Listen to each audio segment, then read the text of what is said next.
Shout out to NPR News. You're listening to NPR. Good morning, it's 11:04. You're listening to WHYY News in Philadelphia. I'm Kenny Cooper. Philadelphia will soon send out new property assessments to homeowners across the city. WHYY's Aaron Moselle reports these valuations are used to calculate property tax bills. It's been more than 2 years since the city released new property assessments. That means many of these valuations will be higher this time around. Montgomery Wilson is a staff attorney at Community Legal Services. Some people are going to see a decrease, and that's great. Amen. Most people are going to see some kind of increase. Homeowners who believe their assessment is a mistake can file an appeal with the Office of Property Assessment and the Board of Revision of Taxes. The city also has a menu of property tax relief programs to help offset the valuations. Aaron Moselle, WHYY News. A bill allowing same-day voter registration in Delaware failed to pass in the House. The proposed constitutional amendment will pave the way for voters to register and vote on the same day. State Representative Mike Smith says after talking to poll workers, he's a no. They don't believe that they have enough training to do this, and two, they say they don't think they're ready for this yet.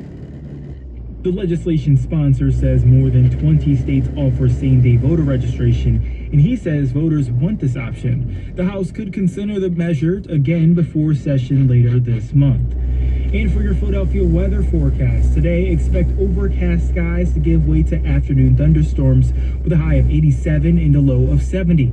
Tuesday, rain showers. Expect a high of 77 and a low of 68. Wednesday, lows of sunshine with a high of 83 and a low of 63. Thursday, a mix of clouds and sun. Expect a high of 85 and a low of 67. And Friday, mostly cloudy skies with a chance of rain. Expect a high of 87 and a low of 69. You're listening to 90.9 WHYY, your public radio station.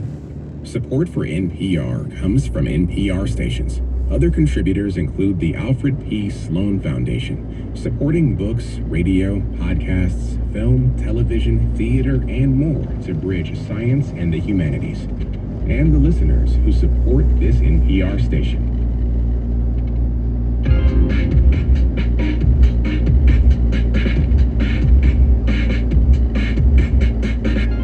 This is 1A. I'm Jen White.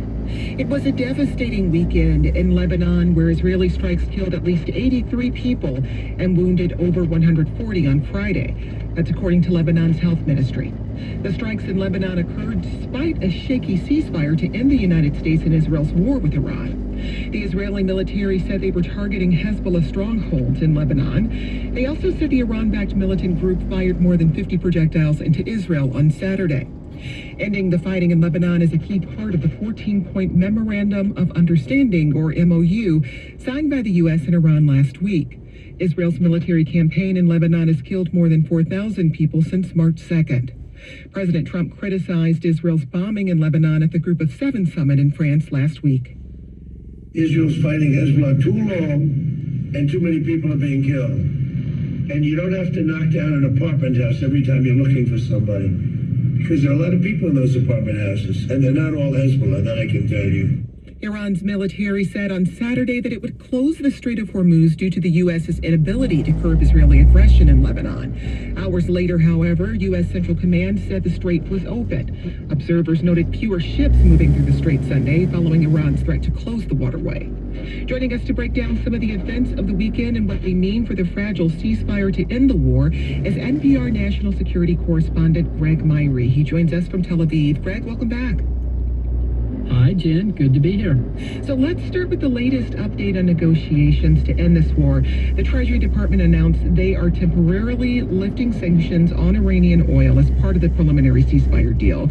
Treasury Secretary Scott Bessent wrote on social media that the agency will issue, quote, a 60-day general license authorizing the production, delivery, and sale of Iranian oil. Greg, how significant is this?